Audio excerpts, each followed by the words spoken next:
the BRS Barebones.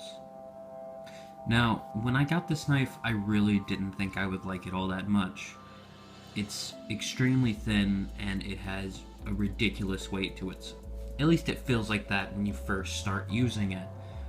But as I flipped it, and as I used it in everyday life, I realized that this is actually a great knife. Not perfect, but all around just great. It's perfect for flipping, according to me.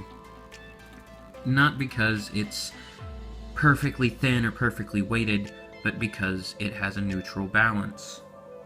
Meaning that the balancing point is pretty central. I'm not going to be able to find it on camera. Balancing point is pretty central, and the weight is distributed evenly, which is awesome. I really do wish they would have put block spacers instead of barrel spacers, but you can't have everything. So let's just go over the specs. Stainless steel handles, 154 stainless steel blade with gunmetal finish, I guess you would say. Well, no, it's actually stonewash, I believe. Yeah, stonewash finish, BRS logo right there.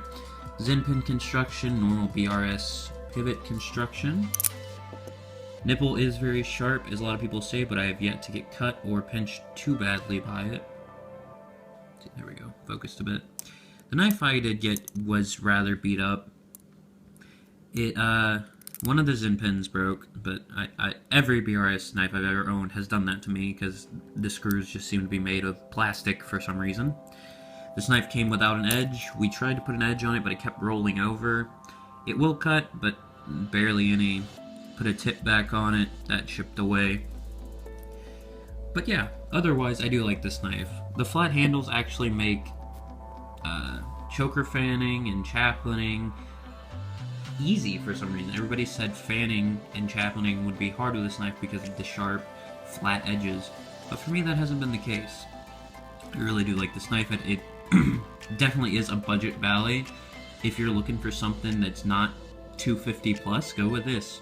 $225 retail, and you can get them for about $160 on the secondhand market. Go to the forums, go to Facebook, Instagram, and I'm sure you'll find plenty of these because for some reason people don't like them, but I do. The construction in this knife is overall it's what you expect from BRS. Good, sturdy construction. Screws kind of suck except for the pivots. But what can you do? You get a good knife, you get a good flipper. Now, the play does develop and you can tune it.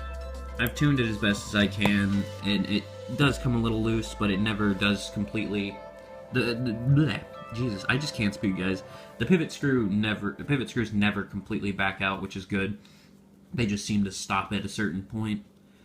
Which reminds me, I do have an experiment I'm going to test. I ordered a Ballet Plus BRS replicant clone. I know everybody hates those, but I did want to try something. I'm going to try to put the pivot hardware from this knife into the pivot hardware for the clone, or the pivot holes for the clone, because BRS hardware is universal across actual BRS ballet songs, like the pivot screws and stuff is universal, besides these screws here on the Barebones, because they're shorter than the handle screws on the Alpha Beast or the Replicant. So yeah, I'm gonna try that, see if it works. And that's about it for the video, guys. If I had to give this a rating, I'd give it a 7 out of 10, because it's not perfect. It's great, though. I really like it, I enjoy flipping it, and it's probably one that's going to stay in my collection. As always, I hope you enjoyed the video. If you did, give the video a like. If you didn't, give it a dislike, and I will see you in the next one. Peace.